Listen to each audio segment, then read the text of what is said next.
All right. Welcome to the Better to Better podcast. And we're on a roll. So I'm just batching some episodes. So if this all goes as planned, then I am in the same clothes as I was 2 episodes ago. But the episode right before this one should be a mom moments with one of my friends. If everything that's scheduled goes as it's supposed to go. Anyway, today we are talking about the risk of dating in a shallow dating pool. What am I talking about? I have this idea of classifying different types of dating pools. There's an episode that I will link in the show notes that I call cesspools or infinity pools, like which are you swimming in? So a cesspool being full of muck and ugh and not a beneficial dating pool versus a nice infinity pool that's just right and you're happy with it, right? And when I say dating pool, I'm talking about the men who you are dating, who you have access to dating, right? And so in my Date Better program that I'm putting together that will be launching in January, I go in depth about different types of dating pools, a small dating pool, a shallow dating pool, a closed dating pool, a crowded dating pool, or just a poor fit. And so today I'm talking about what I refer to as a shallow dating pool. This is primarily dating only guys who you already know or who you know through someone else. I want to talk about this one specifically because I think it is one of the biggest dating pool issues that a lot of women deal with, and I think it holds women back a lot in their dating process. So I want to get into it. So as I already explained, a shallow dating pool is one in which you are primarily dating guys who you already knew through high school or college or a friend of a friend, someone through work. Uh, I don't know, someone who you who's already a friend, any of those. And I'm not saying that you shouldn't or can't, or that it can't be a good idea to date any of those type of people. I am saying that you want to add variety to your dating pool. So you don't only want to be or primarily only be dating people who you already know.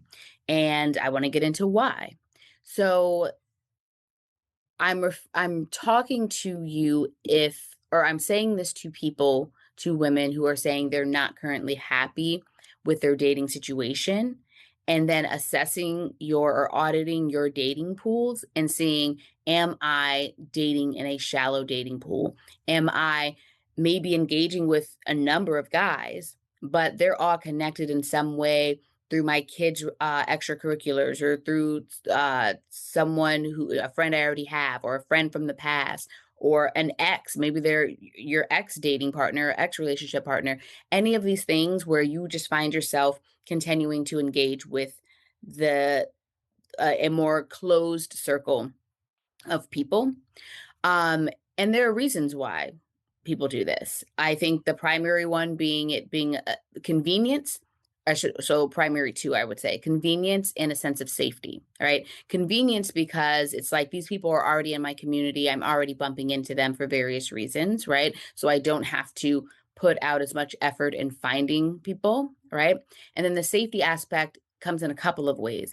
If they are someone who you already know or you know someone who knows them, then there's can be this sense of safety that this person has already been socially vetted by people who you trust, right? If they're a friend of a friend or you know them in your community or you know them from activities you do or the activities your kids do, then there's this sense of already having an idea of this person. Pretty much their reputation precedes them. And in this case, for better or for worse, meaning even if their reputation isn't a great one, you already have a bit of a read on them. You already have a sense of who they are, or you heard about their behavior, right? So there's less work that has to be done in vetting them, or so we think, which I'll get into.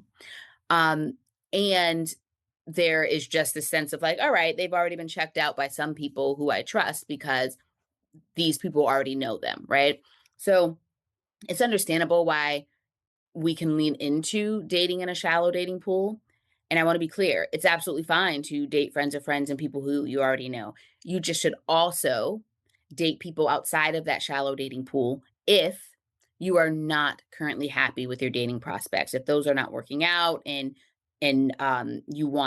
you're realizing that you're not getting what you need from your dating experiences or your dating relationships, right? So here are sorry, risk of doing this, risk of dating in the shallow dating pool. People know your business, right? If you're dating people who are either just in your small community or town, or they,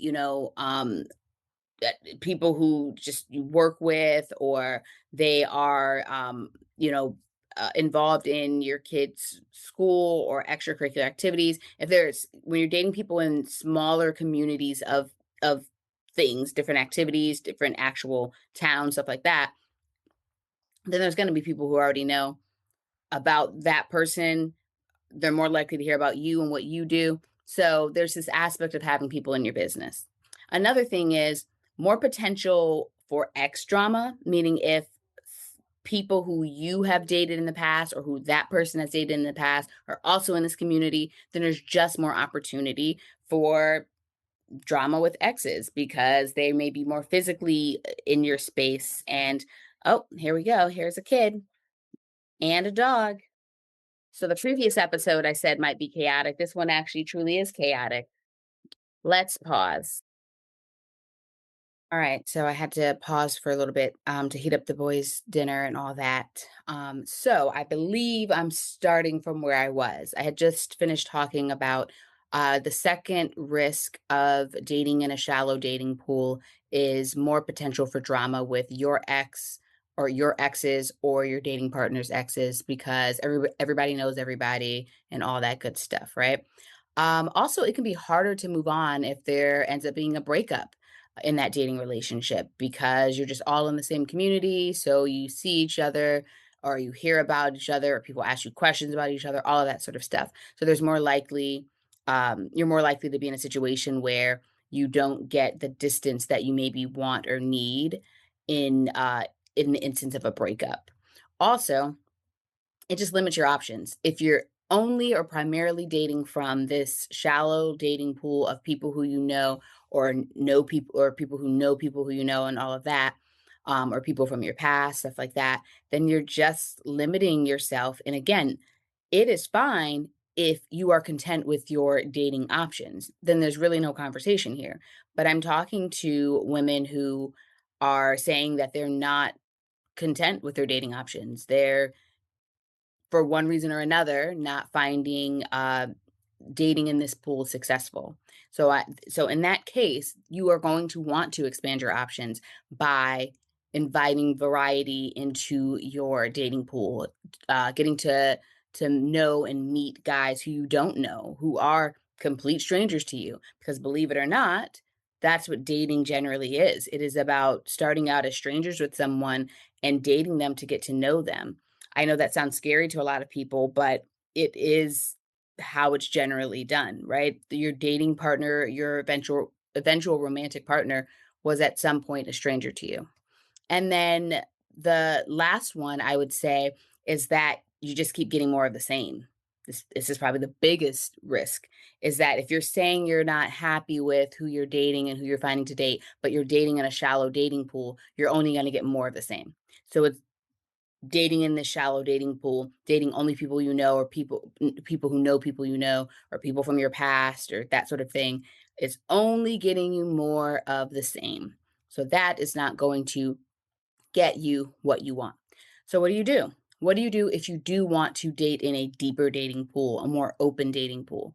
You have to go to the places and spaces where you are with strangers, where it's not just your kid's extracurricular activity or school or s- uh the high school reunion or these communities where you have a past or you know people who frequent there, right? So you are going to a new bar, you're going to networking events, you're joining um, extracurricular activities or hobbies or things that you want to try. You're going to the meetups, stuff like that. You're joining local Facebook groups and engaging with people um, outside of your, immediate kind of community. So you are making an intentional effort to go to places and spaces where you don't know people. And that can be scary for a lot of people. And this is part of why they don't do it for, a number of reasons, right? One other thing that I think I didn't mention about why people date in a shallow dating pool, not just because that your dating partner's reputation precedes them, but also because your reputation precedes you, which is to say, you maybe feel a sense of security in the fact that, well, this person already, they've already seen me. They already know my circumstances. So they know whatever, that I have kids, or that I work here, or that I dated this person in the past, or was married to this person in the past. Um, maybe they're a friend of mine or a friend of a friend, so they really know some of my behavior. They've physically seen me, so if they're wanting to date me, they are happy with my physical looks, my life circumstances, all of these things, right? So there's kind of this like pre-vetting that can happen, right? If you already know the person, and that can give us a sense of comfort, right? Meeting a stranger and wondering, oh, will they like me? Will they like how I look? Will they be okay with certain circumstances of my life, et cetera, certain behaviors that I do? That comes with more uncertainty and more questions. And yet it's very much worth it if you are not content with your dating options currently, right? So that's another reason why people might tend to lean to it, right? Convenience, your dating partner's reputation precedes them, and your reputation precedes you. And again, go ahead and date some people in that pool, but also do a lot of your dating outside of that pool. So you don't want to hinder your dating experience and waste your time and energy and effort by only dating in a shallow dating pool. People tend to know more of your business. There's more potential for drama with exes. It can be harder to move on after a breakup with that person. You're limiting your options and you're getting more of the same. All right. This is my strong suggestion to you, that you date outside of a shallow dating pool, and you intentionally make that dating pool a bit deeper.